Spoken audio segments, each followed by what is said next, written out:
Amigos, ¿cómo están? Mis queridos estudiantes.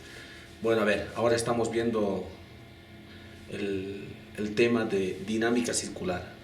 Bueno, es un tema genial, de verdad. Es parte de lo que es dinámica lineal, rozamiento y como complemento, bueno, pues ya el movimiento circular, pero justificando las causas que producen el movimiento, ¿no? Entonces, a este tema se le llama dinámica circular. Y las leyes de Newton obviamente se aplican. Estas rigen este tipo de movimiento. Ahora, en el análisis, ¿cómo se hacen los problemas? ¿Cómo se resuelven los problemas? Al igual que a dinámica lineal y rozamiento, obviamente un DCL, un diagrama de cuerpo libre, será muy importante plantear. Y las leyes de Newton. Y luego, bueno, pues resolver las ecuaciones que se puedan plantear. Entonces, en este video vamos a poder ver algunos ejercicios tipo, donde les voy a mostrar cuál es el razonamiento que vamos a seguir, los pasos para plantear un ejercicio 2 o cualquier otro ejercicio. Ustedes van a dar cuenta que vamos a seguir los mismos pasos.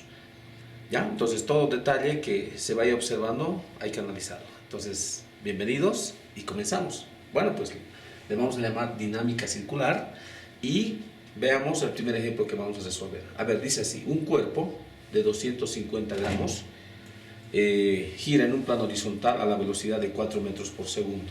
Si el radio de giro mide 80 centímetros, calcula el periodo, la aceleración centrípeta y la fuerza centrípeta. Bueno, en este caso es importantísimo leer el problema y entender, obviamente, ¿no? A ver, vamos a ir extrayendo los datos y las incógnitas, como ya saben. Dice un cuerpo de 250 gramos. Ahí tenemos la masa, ¿no? Entonces vamos a decir que este es el ejercicio número 1. Y vamos a tener acá el primer dato.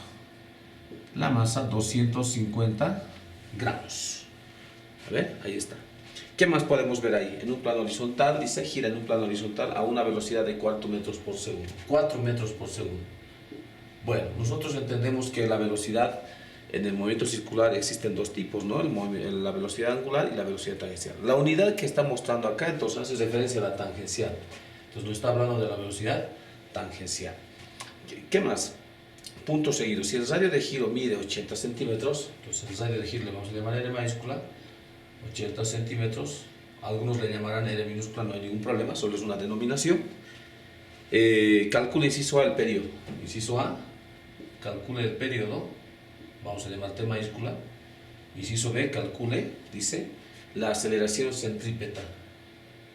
La aceleración centrípeta. Y ahí inciso C, calcule la fuerza centrípeta.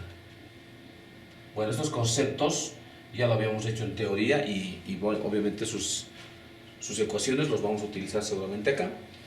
Bueno, entonces es muy importante cuando en la primera parte de la lectura dice un cuerpo de 250 gramos gira en un plano horizontal. Es diferente a que gira en un plano vertical o en diagonal, por decir. Ya, entonces eso de horizontal nos dice mucho. Y vamos a hacer el gráfico, como ustedes ya saben, ¿ya? En un plano horizontal, ¿no? Ahí está. Digamos que este cuerpo está girando en este plano horizontal y acá está este cuerpito que está girando. Y este cuerpo dice que está girando con una velocidad tangencial de 4 metros cada segundo. 4 metros cada segundo. ¿Qué más? Dice que el radio de giro es 80 centímetros. 80 centímetros. Bueno, la masa, hay una masa, ¿no? Tiene una masa y está en gramos. Muy importante, cada vez que ustedes resuelven un problema de física, incluso de química, cuando ustedes ya planteen los datos, verifiquen que estén en el mismo sistema de unidades. En este caso estoy viendo acá CGS, MKS, CGS, está mezclado, ¿no? Entonces lo llevaremos a un mismo sistema. Por ejemplo, el MKS podría ser una opción y vamos a escribir antes de continuar con el gráfico. Acá, miren ustedes, 250 gramos en kilogramos es entre 1000, 0,25, ¿no? 0,25 kilogramos. Muy bien. Este de acá, 80 centímetros en metros, será 0,8 metros. Muy bien, ya está, ahora sí. Entonces fíjense en el gráfico, este objeto puede girar, dice, en trayectoria circular en un plano horizontal. donde el radio es 7 centímetros y la velocidad es 4 metros por segundo. Ahora, entendemos de que la variación de la velocidad vector produce aceleración centrípeta. Entonces, eso quiere decir que la aceleración centrípeta tendrá dirección radial y estará hacia el centro de giro o de rotación. También la aceleración centrípeta será un newton. Si hay aceleración, hay fuerza. Entonces, a esa fuerza le llaman fuerza centrípeta, ¿no? Fíjense ustedes, aquí está la fuerza centrípeta. Su dirección es radial y su sentido es hacia el centro de rotación. El periodo, bueno, el periodo entendemos que, bueno, pues es el tiempo en que un objeto da una vuelta, ¿no? También lo vamos a hallar. A ver, comencemos entonces. Podríamos comenzar con el inciso A. A ver, vamos a decir entonces acá. Quiero hallar el periodo. A ver, el periodo se define, como habíamos dicho, el tiempo en que un objeto da una vuelta. Entonces podemos decir entonces que el periodo se define como... a ver, voy a partir de la definición de velocidad angular, ¿listo? La velocidad angular se define como el desplazamiento angular dividido tiempo. ¿Ya? ¿Qué más? Sabemos que si queremos que el tiempo sea el periodo, entonces el ángulo que recorra tiene que ser una vuelta, o sea, 2pi radian. Eso quiere decir que el tiempo se convierte en periodo. Por un lado. Por otro lado, la velocidad angular sabemos que es la velocidad tangencial sobre el radio, ¿no? Esto es muy importante, la relación entre velocidad angular y la velocidad tangencial. A ver, recordemos de qué estoy hablando. La velocidad tangencial decimos que es la velocidad angular por el radio. Si de acá despejamos la velocidad angular, será velocidad tangencial sobre radio. ¿Por qué estoy expresando la velocidad angular en función de la tangencial? Obviamente es porque tengo el dato acá de la velocidad tangencial y también tengo radio. Entonces, si nosotros reemplazamos esto aquí, ya, vamos a decir 1, luego vamos a decir 2, y 2 en 1, miren lo que voy a encontrar. Entonces, la velocidad angular es velocidad tangencial sobre radio, nada más, y eso es igual a 2pi sobre periodo. Fíjense ustedes que en esta nueva ecuación, la velocidad tangencial y el radio son datos, 2pi es un número, y despejamos simplemente el periodo, y es lo que estamos buscando en el inciso A. Entonces vamos a decir, el periodo pasa a multiplicar a la velocidad, ¿ya? Y queda solamente 2pi a la derecha. A continuación, el periodo entonces es lo que divide, pasa a multiplicar, será 2πr, y la velocidad pasa a dividir, que estaba multiplicando.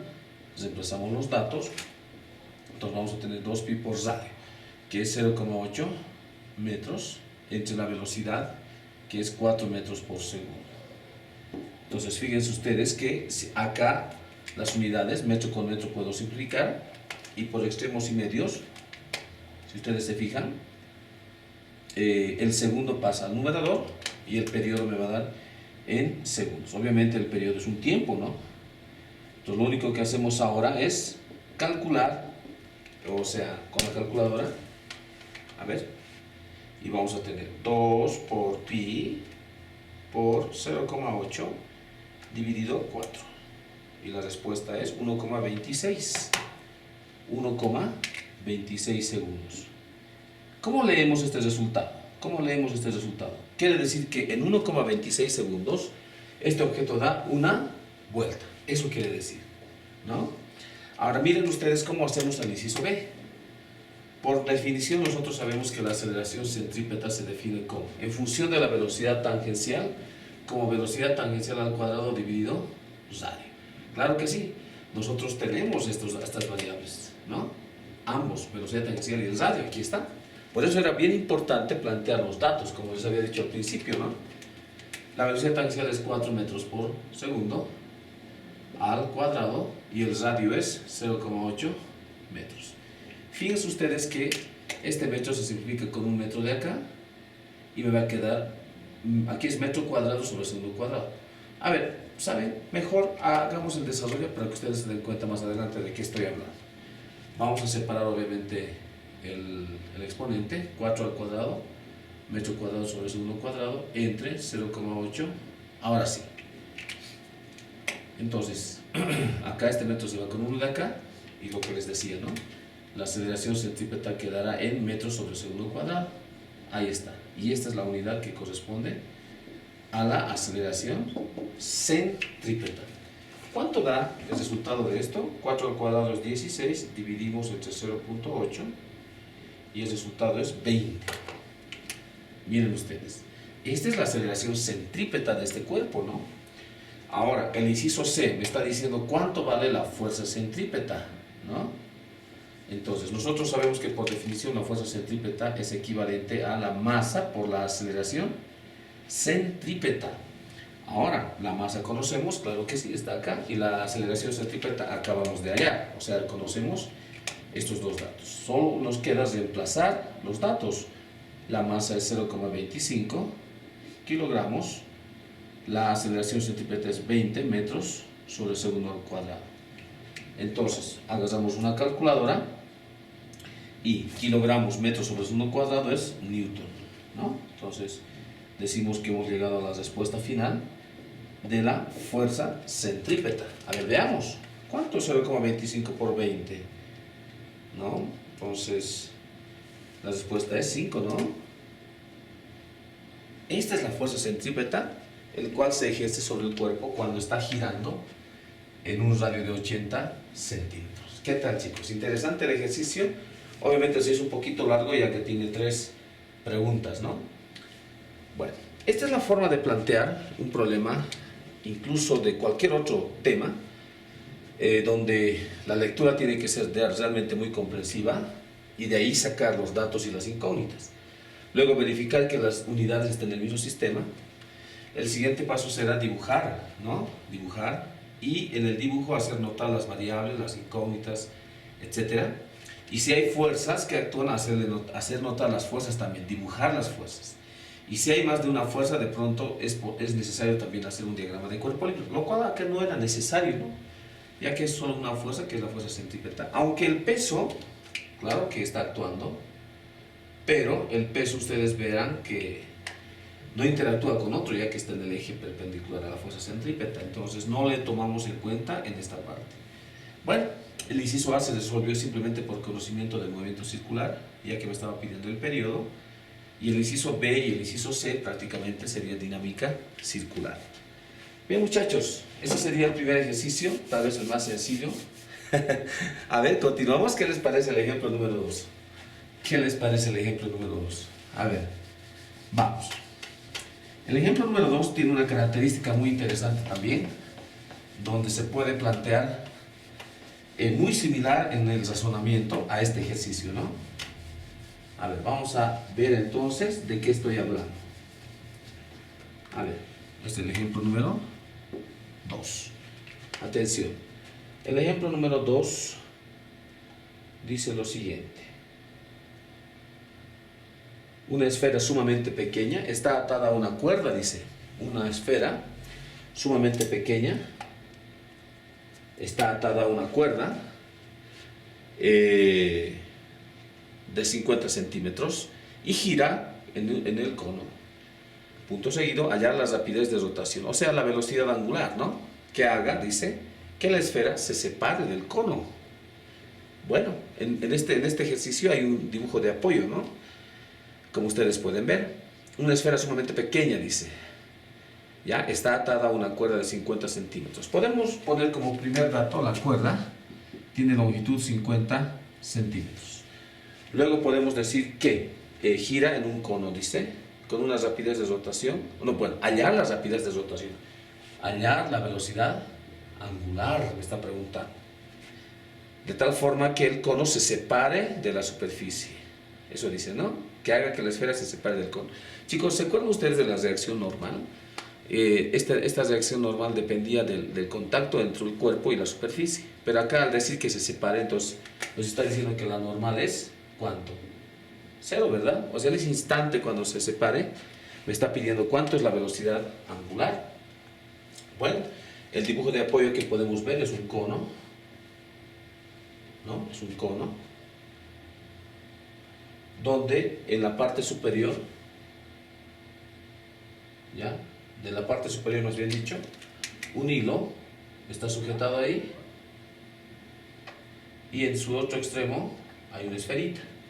Esta esferita puede rotar alrededor del cono, como ustedes pueden ver acá.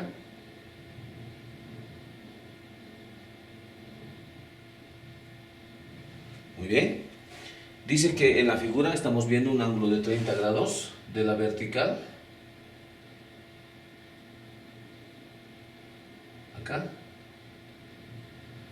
Con la superficie del cono. Listo, muy bien. Esta es la figura que nos plantea. Y a partir de la figura más lo que en la teoría menciona, podemos nosotros empezar a resolver el ejercicio. Muy bien. Comencemos entonces. A ver, una vez que ya tienes planteados los datos, las incógnitas, como habíamos dicho, verifica que esté en el mismo sistema de unidades. Bueno, acá solamente tenemos la longitud que está en centímetros y la pregunta es la velocidad angular. La velocidad angular nos está pidiendo seguramente, si no nos indica nada, en radianes cada segundo. ¿Listo? Ahora, una vez que ya tenemos el dibujo de apoyo donde el ángulo está también aquí como dato, vamos a comenzar. Es importante ver que en el gráfico se puedan dibujar las fuerzas que actúan en él, ¿no? Entonces acá voy a comenzar con el peso, ¿no? El peso siempre vertical y hacia abajo. Podemos utilizar la letra W para decir peso o M por G, lo mismo. Entonces el peso siempre será vertical hacia abajo, es una fuerza, y la tensión en la cuerda también se manifiesta, y obviamente está en la misma cuerda, ¿no? Y tendrá ese sentido debido a la reacción. Bueno, obviamente por formalidad voy a poner acá que la normal sí existe, pero cuando ya planteemos la ecuación vamos a decir que la normal es 0, porque en ese momento va a empezar a, o más bien dicho, en ese momento cuando se empieza a separar vamos a medir la velocidad angular. ¿Ya? Entonces por formalidad lo estoy poniendo nada más ahí. A continuación también es importante saber dónde está el radio de giro, ¿no? Fíjense ustedes, ahí, ¿no? El radio de rotación. Bien, entonces una de las maneras de plantear este ejercicio puede ser mirándolo de frente y vamos a observar todas las fuerzas en su verdadera magnitud. Pero si ustedes le miran de arriba, seguramente al peso le van a ver como un puntito. Si miran de costado, la normal lo van a ver, digamos, en nuestra dimensión, etcétera, la tensión de igual forma. Entonces la mejor manera o la mejor vista va a ser de frente, ¿no? Entonces si es así, vamos a poder ver el siguiente DCL, diagrama de cuerpo libre. Veamos. Para el diagrama de cuerpo libre vamos a elegir los ejes de referencia, el eje radial y el eje binormal. El eje radial vamos a decir que es aquel eje que es paralelo al plano, perdón, paralelo al radio de ejes de rotación, que en este caso es horizontal, ahí está. El otro eje va a ser el eje binormal, como ustedes pueden ver. Entonces la recomendación que hago es la siguiente: el eje que van a elegir radial, que sea en la misma dirección del eje, o más bien dicho del radio de la trayectoria circular, ¿no? Como ustedes pueden ver que es horizontal. Entonces el otro eje perpendicular será el eje binormal. Bueno, ahora voy a dibujar las fuerzas. Miren ustedes, el peso lo estamos viendo ahí, la normal lo estoy viendo acá, y la tensión lo estoy viendo ahí. Miren, ahí está la tensión. El ángulo, que originalmente está a 30 grados, se puede ver acá, pero por ángulos alternos internos se puede repetir ese 30 grados en este lugar. Listo, ya tenemos las fuerzas que actúan. Ahora, como bien habíamos dicho al principio, y en el problema lo indica, hallar la velocidad angular cuando la normal es 0. ¿Ya? Entonces, en este lugar ya podríamos decir que la normal es 0 y ya no tomarlo en cuenta en nuestras ecuaciones prácticamente, ¿no? Solamente serían estas dos fuerzas. Bueno, una vez que ya tenemos dibujado el DCL, es importante que las fuerzas coincidan con los ejes. Entonces, en este caso la tensión no lo hace, por eso es que debo descomponer. Como ustedes pueden ver, lo estoy descomponiendo acá. Por ejemplo, la componente en el eje binormal de la tensión, con fines prácticos, será, si el ángulo es adyacente a esta componente, entonces simplemente multiplicas la hipotenusa por el coseno del ángulo, ¿no? Es una manera muy rápida de poder escribir la descomposición o la componente. Y la otra componente, que es prácticamente lo opuesto, será la hipotenusa por el seno del ángulo. Ahí está. ¿Qué les parece? Esta área lo voy a poner acá, dice que es el eje radial. Muy bien. Segundo, sabemos que esta esferita está girando en un plano horizontal y la aceleración centrípeta está en esta dirección y sentido, ¿no? Hacia el centro de giro. En este caso, obviamente, también estará en esa dirección y sentido. Eso nos va a ayudar cuando planteemos la segunda ley de Newton. Veamos entonces. A ver. Voy a acudir entonces primero, voy a comenzar con el eje binormal. ¿Qué les parece?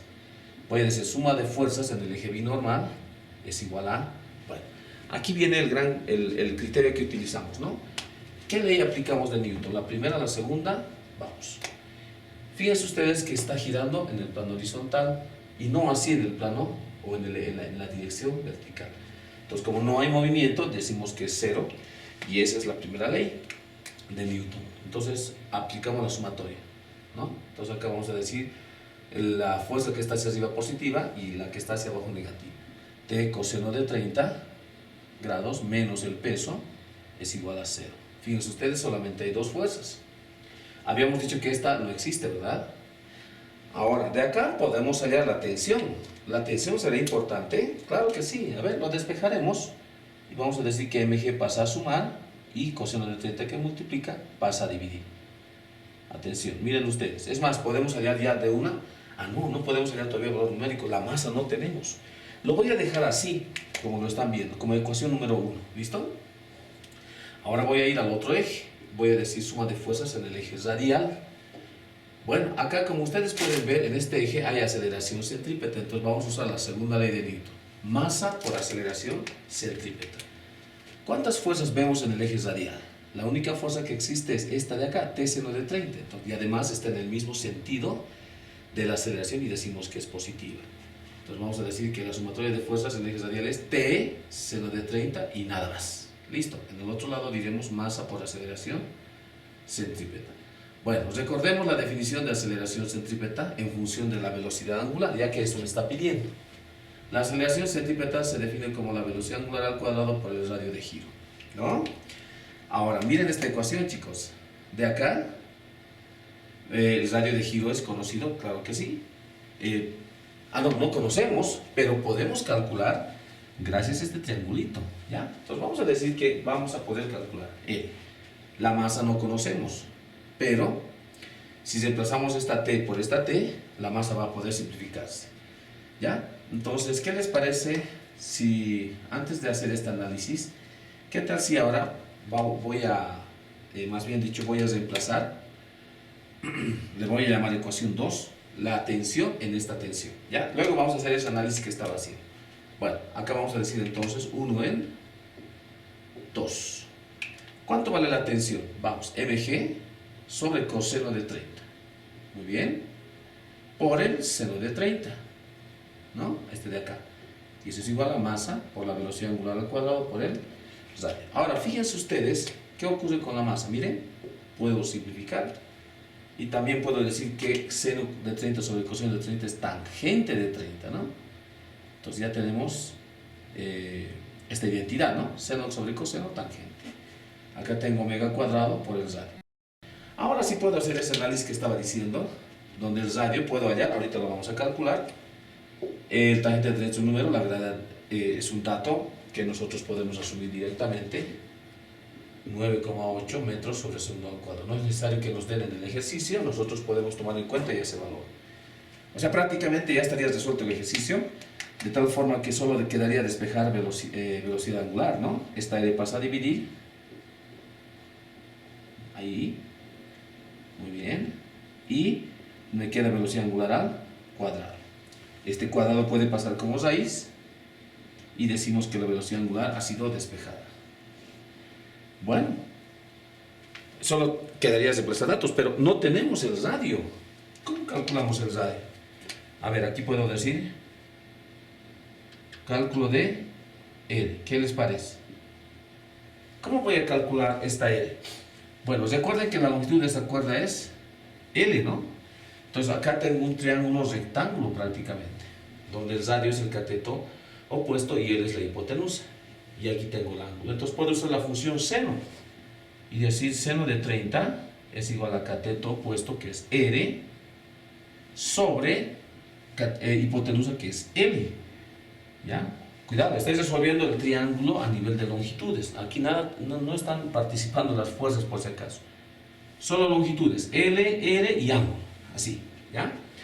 De acá despejo R y L pasa a multiplicar a seno de 30. ¿Listo? Ahí está. Vamos, reemplacemos datos. L vale 50 centímetros. Y seno de 30 es 1/2, ¿no? O sea que el radio vale 25 centímetros. ¿Qué tal, chicos? Ahora sí, ya tengo el radio, ¿no? Ya tengo el radio. Es más, lo puedo expresar incluso en metros, 0,25, para no tener problemas con las unidades, ¿no? 25 centímetros, 0,25 metros. Ahora sí puedo reemplazar y hallar la velocidad angular. Miren ustedes. Gravedad 9,8. Esta vez no voy a usar unidades, ya que estoy en el mismo sistema, por tangente del ángulo 30 grados.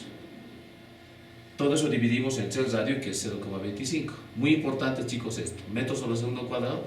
¿Saben qué? Lo vamos a poner nomás, ya que para que ustedes puedan ver las unidades, ¿no? Listo. Por tangente de 30. Así. Muy bien. Acá vamos a poder simplificar esto con esto, metro con metro, y me va a quedar 1 sobre segundo cuadrado, y el cuadrado con la raíz me va a quedar 1 sobre segundo. Y eso significa que es 1 sobre segundo es radian sobre segundo. ¿Listo? Resuelto el ejercicio, chicos. ¿Qué tal? ¿Qué les parece? Lo único que ahora hacemos, a ver, ¿se puede ver en la pantalla esa partecita? Creo que no se puede ver. A ver, no sé si podemos alejar un poquito esto. Ahora sí, ahí está mucho mejor. ¿Qué tal? Ahí está mejor, ¿no? Muy bien, entonces decíamos raíz cuadrada de 9,8 por tangente de 30. A ver, 9,8 por tangente de 30. ¿Listo?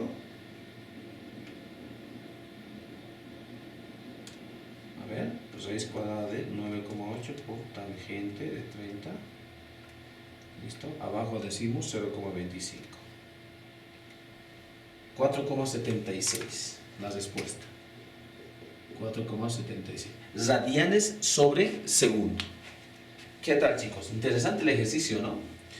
Bueno, tal vez este es un ejercicio de un nivel ya intermedio de dificultad, pero si se han dado cuenta, para poder plantear el ejercicio aplicamos prácticamente lo mismo, excepto en el anterior ejercicio del DCL no habíamos escrito, pero en este caso sí era necesario para poder plantear estas dos ecuaciones de Newton, ¿no? Para cada eje binormal y para el eje radial. Del eje binormal pudimos hallar la tensión y del eje radial la velocidad angular. Pero la velocidad angular necesitaba la tensión. Entonces, lo que hice es reemplazar esta tensión aquí y me quedó esta ecuación. De acá lo único que despejé es la velocidad angular, pero tenía otro problemita, no tenía el radio. Ahora, pero como tengo este ángulo y tengo la longitud de la cuerda, entonces este radio puedo hallar de este triángulo rectángulo, ¿no? Cateto opuesto, hipotenusa, ángulo, entonces seno de 30. ¿No? Qué importante la trigonometría, ¿no? R sobre L. Bueno, despejo R de acá y ya tengo R en metros.